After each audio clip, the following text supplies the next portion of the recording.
Hello students, happy to meet you all through yet another video. Okay, so today we will move on with the next unit, that is unit 14, which is about transportation in plants and circulation in animals. So இந்த லெசனில் நம்ம என்ன பார்க்க போகிறோம் அப்படின்னு சொன்னால் various particles molecules எல்லாம் இருக்குது. That is like carbon di oxide, oxygen, glucose, hormones, இந்த மாதிரி வேரியஸ் பார்ட்டிகல்ஸ் இருக்குது. இதெல்லாம் ஒரு இடத்துல இருந்து இன்னொரு இடத்துக்கு எப்படி மூவ் ஆகுது பிளான்ட்ஸ்லேயும் அனிமல்ஸ்லேயும் அப்படிங்கிறத நம்ம பார்க்க போகிறோம். So first will see about the transportation in plants. ஸோ நான் வந்து எப்படி அப்படின்னு சொன்னால் I am trying to cover each and every thing. நீங்கள் 10th அப்படிங்கும்போது you have to learn each and every word of your book. Centum aim பண்ணுறீங்க அப்படின்னு சொன்னால் கண்டிப்பாக எல்லாமே தெரிஞ்சிருக்கணும். So I will try to move on fully. Okay, so first வந்து நம்ம பார்க்க போகிறது வந்து transportation in plants and animals. Okay, so first வந்து டிரான்ஸ்போர்ட்டேஷன் இன் பிளான்ட்ஸ் பார்க்கலாம்.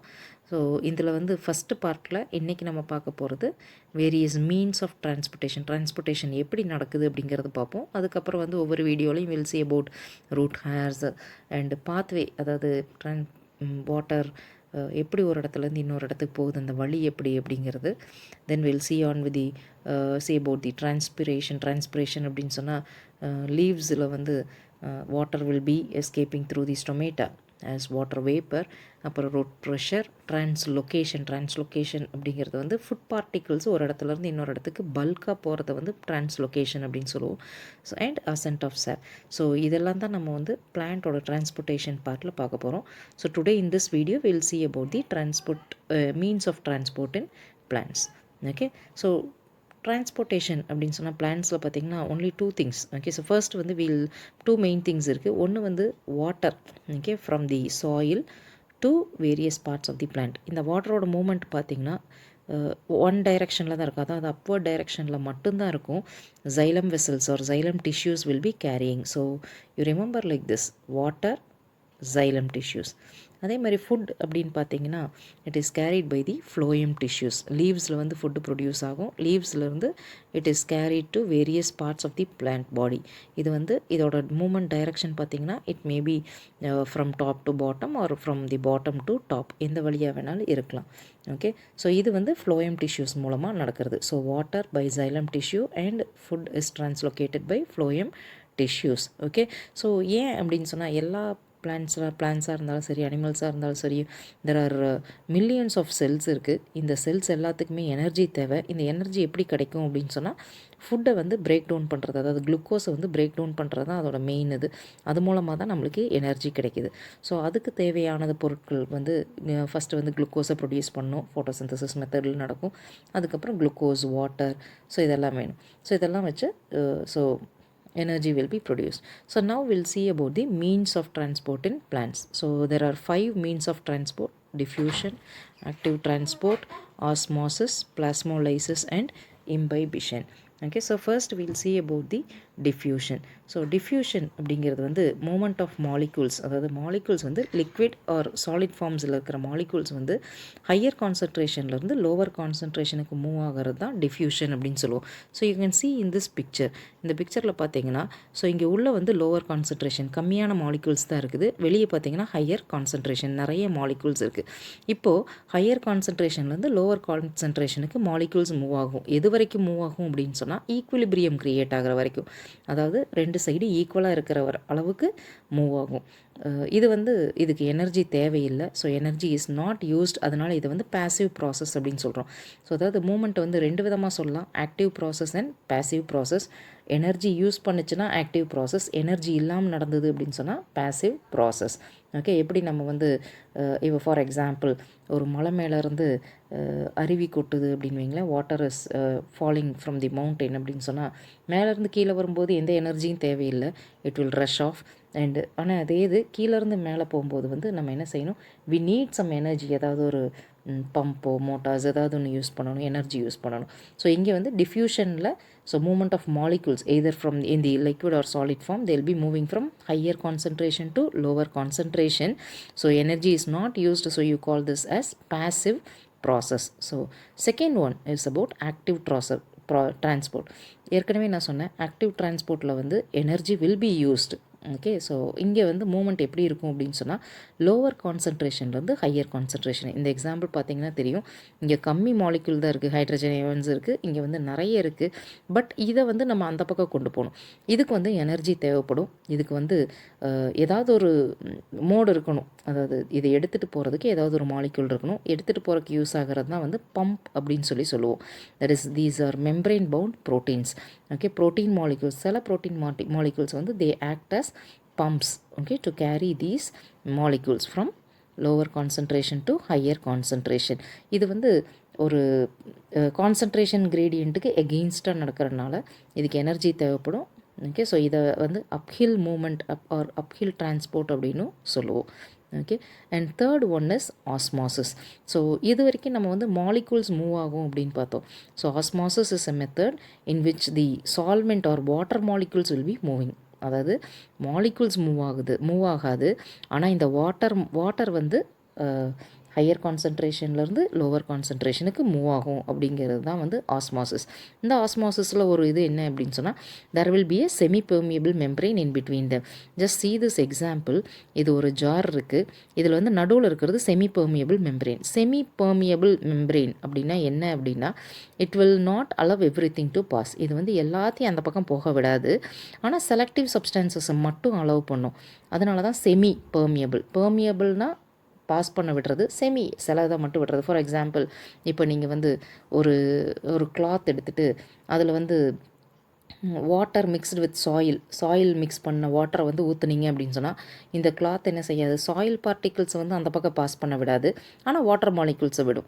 அதே மாதிரி இந்த மாதிரி இருக்கிறத வந்து செமி பெர்மியபிள் மெம்ப்ரெயின் அப்படின்னு சொல்லுவோம். ஸோ இங்கே என்ன ஆகுது அப்படின்னு சொன்னால் இங்கே வந்து வாட்டர் மாலிகூல்ஸ் வந்து கொஞ்சம் கம்மியாக தான் இருக்குது. சொல்யூட் கான்சன்ட்ரேஷன் பார்த்திங்கன்னா கம்மியாக இருக்குது, பட் இந்த ரெட் கலர் டாட்ஸ் வந்து இந்த பக்கம் நிறைய இருக்குது. ஆனால் இந்த மாலிகூல்ஸ்னால் இங்கே கிராஸ் ஆகி போக முடியாது. அதாவது இங்கே இருக்கிற மாலிகூல் வந்து ஹையர் கான்சன்ட்ரேஷன்லேருந்து லோவர் கான்சன்ட்ரேஷனுக்கு வர முடியாது. ஆனால் இங்கே வாட்டர் மாலிகூல்ஸ் மூவ் ஆக முடியும். ஸோ இந்த வாட்டர் மாலிகூல்ஸ் என்ன செய்யுது அப்படின்னு சொன்னால் ஹையர் கான்சன்ட்ரேஷன்லேருந்து லோவர் கான்சன்ட்ரேஷனுக்கு மூவ் ஆகுது. இதுக்கு எனர்ஜி எதுவும் தேவையில்லை. ஸோ இதுவும் வந்து ஒரு பேசிவ் மூமெண்ட் தான். ஈக்குலிபிரியம் வர்ற அளவுக்கு இது வந்து மூமெண்ட் நடக்கும். So osmosis is a method in which the solvent or water molecules will be moving from higher concentration to lower concentration through a semi-permeable membrane. So this is also a passive movement like diffusion.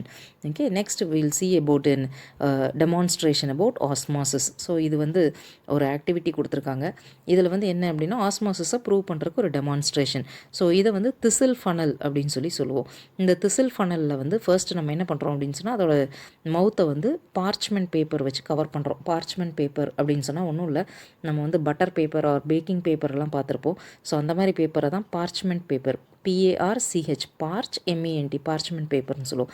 இந்த parchment paper வச்சு cover பண்ணிவிட்டு இந்த thistle ஃபனலுக்குள்ளே we have to pour some sucrose solution. So sucrose solution அப்படின்னா nothing but sucrose is also a type of sugar. சரியா? அப்போ sugar சொல்யூஷனை ஊற்றுனதுக்கப்புறம் இதை வந்து ஒரு பீக்கரில் வாட்டர் எடுத்துகிட்டு we'll keep this thistle funnel inverted, okay, inside the water. Okay, so இப்போ வந்து நம்ம என்ன செய்யணும் அப்படின்னு சொன்னால் ஸ்டார்டிங் லெவலில் நோட் பண்ணிக்கணும்.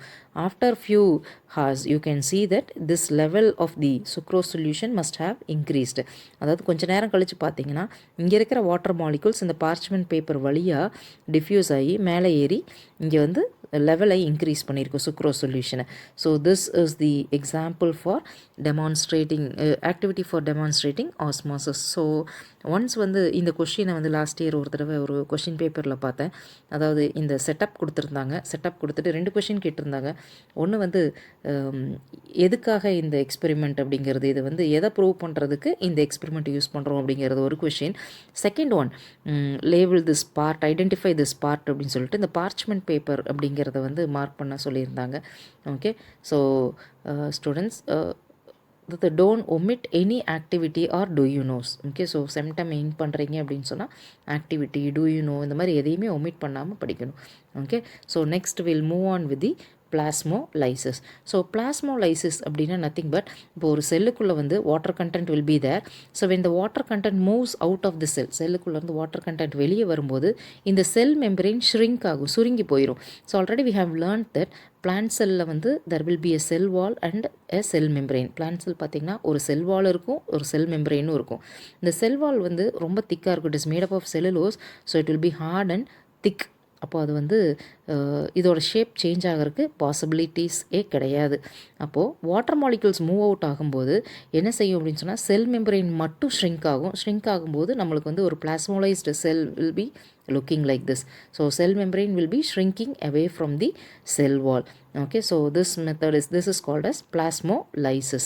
And last one is imbibition. So imbibition அப்படிங்கிறது ஒரு டைப் ஆஃப் டிஃப்யூஷன். இங்கே என்ன ஆகும் அப்படின்னு சொன்னால் solid particles will B absorbing water.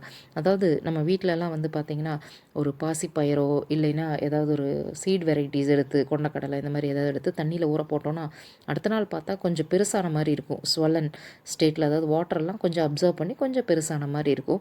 So அதை தான் வந்து இம்பைபிஷன் அப்படின்னு சொல்கிறோம்.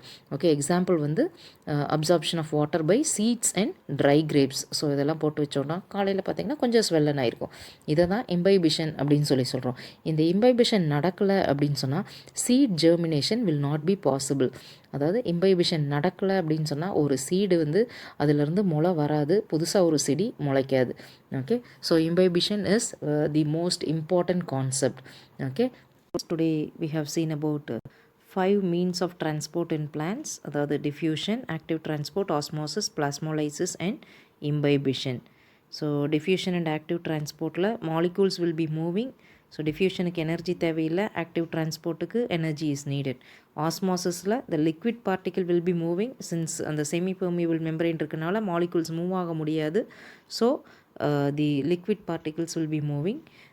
And plasmolysis cell membrane will be shrinking away from the cell wall. And imbibition a type of diffusion. இங்கே வந்து the solids will be absorbing the liquid part. So hope you must have understood these concepts thoroughly. Okay, so thank you, have a nice day.